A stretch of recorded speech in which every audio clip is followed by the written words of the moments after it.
The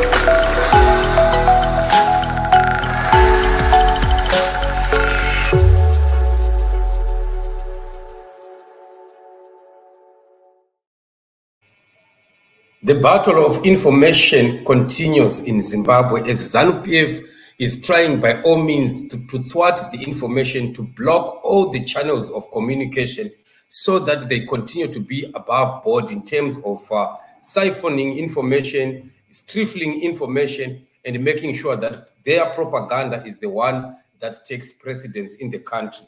Welcome to Live with Chatufa. We are looking at the Sadc board that is rejected ZANU-PF's proposed draconian media law. In a few days ago, ZANU-PF government sat down and started to draft a draconian media law where they would want to make it very, very difficult, especially for people that are running media houses, including those that are running social media, to make life very difficult. They would want to be punishing, attacking, arresting, and probably even shutting down some operations, because as usual, we know that ZANU-PF is afraid of the truth. And when people like this platform, we are not wanted by ZANU-PF. They think we continue to take out issues that they don't want you people to hear, you people to know. So finally, and thankfully, the Sadc board has rejected that. So I would want us to look at this report that has been given courtesy of the news hawks. They are saying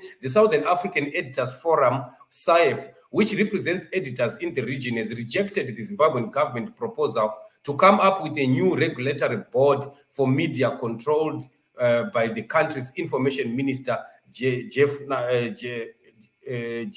Muswere. The editors said the proposed system merely amounts to statutory regulation initially envisaged under the infamous Access to Information and Private Protection of Privacy Act, the IPA. You still remember the IPA is that which Jonathan Moyo structured and he brought during those days, where they were talking about access to information and the Protection of Privacy Act, things like that, so that the government was able to punish people for taking out any information that they wanted to deem private. So they would want to do their own dirty deals. And if you speak about it, if you reveal it to the people, they would say you have spoken about somebody's private affairs. Then you can be arrested for that. A draconian law, which has been modified to something else, but still it is still in effect. So the regulatory proposal was widely rejected by the industry, media, journalists, and various stakeholders. SAEF notes with serious concern the Zimbabwe Cabinet principles on the amendment of the Zimbabwe Media Commission Act and the proposed Media Practitioners Bill that are meant to effect media co-regulation and professionalize the media in Zimbabwe, the Regional Editors Forum said in a statement. The Cabinet principles, if applied and enacted into law as announced, will further entrench statutory regulation of the media in Zimbabwe and smuggle back into law clauses from the repealed IPA.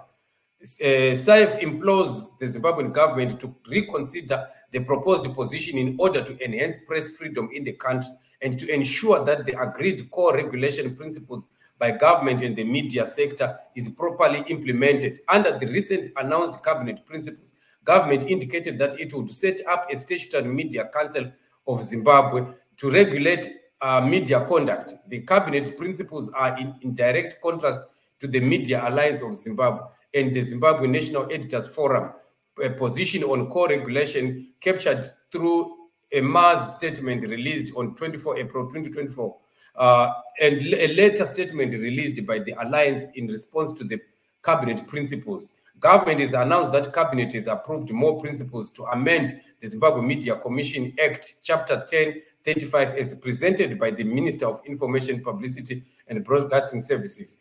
It said the amendments will ensure that all identified gaps are covered. Can you see, when they talk about gaps that need to be covered, they are trying to just make it very difficult for people that are working in media, for people like us to be freely working in Zimbabwe without victimization or being threatened or arrested.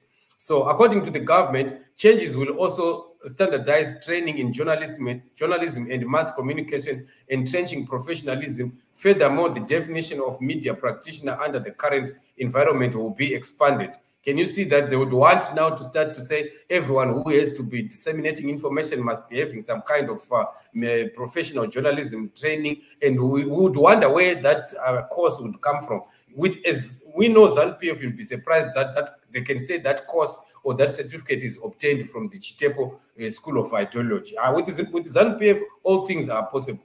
A new regulatory institution, MCM, will be established to regulate the media. The principles also cover the ownership of mass media services in the country, tenure of office for commissioners of the regulatory board, and the reporting structure.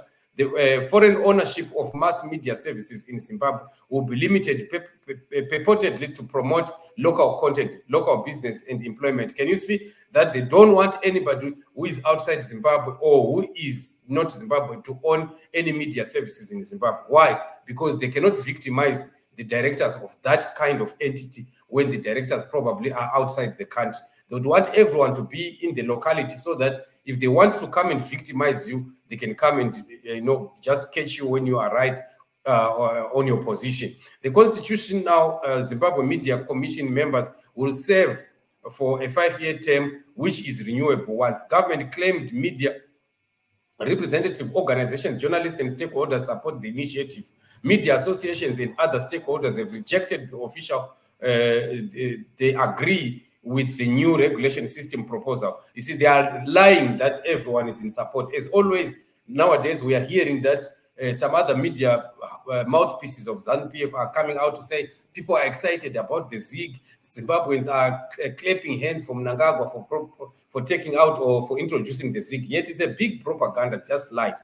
SAEF is in support of the view that the existing complaints handling mechanisms and code of conduct are effective and industry-led, and should therefore form the basis for any other structure that could emerge as a result of this law-making process, the editor said. This is the same position of MAS, which reaffirms its position, its commitment to self-regulation as the most democratic regulatory framework, but subscribes to the consensus position of co-regulation reached between government and media stakeholders. So you see, the ZANU-PF understands that already the regulation that is there, which is under MAS, is already allowing journalists or media people to operate freely and in a democratic environment where media people are allowed to report on anything that happens within the country.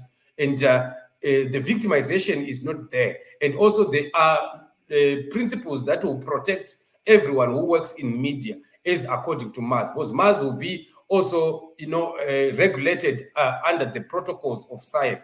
And SAEF will also be under, because that is the Sadc one. SAEF is also going to be reporting under the African one. There's an African board which oversees the whole of Africa, right? So SAEF supports the MAS position on co-regulation in full and warns that the proceeding with the cabinet principles in their current state will be against the co-regulation principles agreed to between the government and the media sector. Setting up the statutory council will be bringing up the back door, through the back door, the repackaging and resurrecting of the abhorred IPA, repealed by the Zimbabwe government when the Second Republic came into office. And this will be against the government media reform principles. Editors reminded the minister that the proposal to set the Zimbabwe Media Council was not new, as it was envisaged under IPRA in 2012 and was roundly condemned and rejected by media sector, and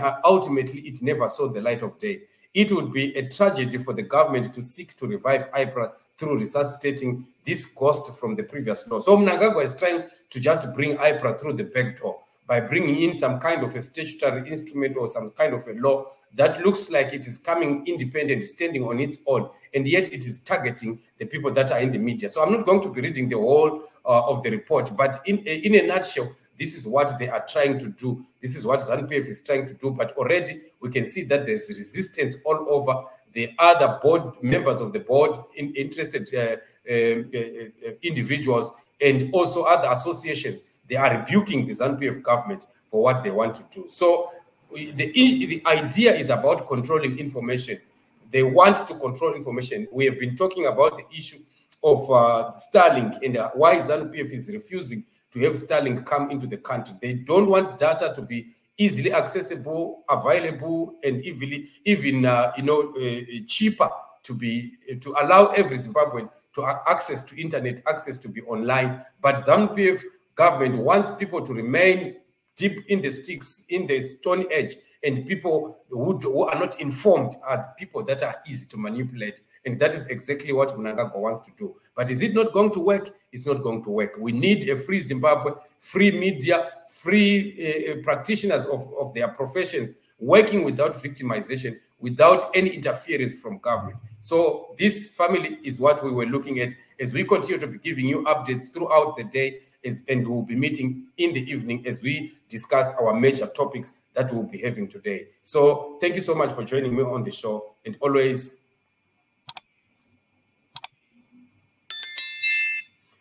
remain blessed, family. We meet again in the next show. You are blessed.